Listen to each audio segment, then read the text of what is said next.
Hi, this is John and welcome to our technical view. উম, আমরা এখন Nifty চ্যাটে আমরা দেখতে পাচ্ছি যে গতকাল নিফটি একটা হ্যাঙ্গিং ম্যান শুটিং স্টারকে সাথে নিয়ে ক্লোজড হয়েছে। আজ যদি নিফটি গ্যাপ ডাউন ওপেন হয় তাহলে আমরা দেখতে পাবো এখানে একটা ইভিনিং স্টার ফর্ম হতে। তো একটা বেয়ারিশ সিগন্যাল হতে পারে যদি গ্যাপ ডাউন ওপেনের সাথে হয়। আহ, যদিও এখানে গ্যাপ রয়েছে, গ্যাপটাকে সাপোর্ট হিসেবে কাজ করবে। এই গ্যাপটা যদি পূরণ করে দেয়, সাপোর্ট গ্যাপের সাপোর্টটা যদি ভেঙে ফেলে, তাহলে আমরা আরও একটু কারেকশন দেখতে পারি। প্রথমত এই গ্যাপ এই যে গ্যাপ আপ ছিল, এই গ্যাপটা হচ্ছে সাপোর্ট হিসেবে কাজ করবে। যদি গ্যাপটা ভেঙে দেয় তাহলে আমরা আরও কারেকশন দেখতে পারি। সেটা হচ্ছে আর একটু কারেকশন হয়ে যেতে পারে। যদিও নিফটি এখন ফুল বুলিশ আছে।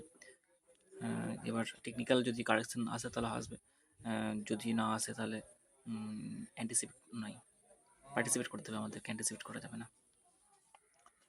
তো আমাদের দেখা যাক কতটা যদি কারেকশান আসে, একটা রিট্রেসমেন্ট টানা যেতে পারে একটা মোটামুটিভাবে।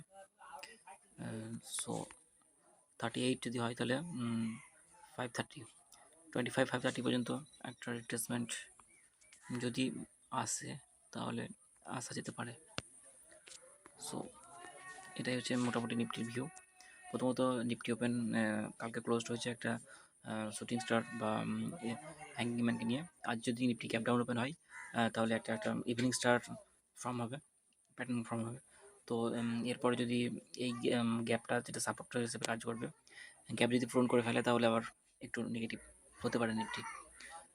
হ্যাঁ, প্রথম সাপোর্ট হচ্ছে এইখানে, যেখান থেকে নিফটি ব্রেকআউট করেছিল, লাস্ট ব্রেকআউট করছে যেটা। আর ফিবোনাচি 38% রিট্রেসমেন্ট, যেটা 25,530, এটা সাপোর্ট হিসেবে কাজ করতে পারে। এটাই হচ্ছে মোটামুটি ভিউ নিফটির উপর। Thank you.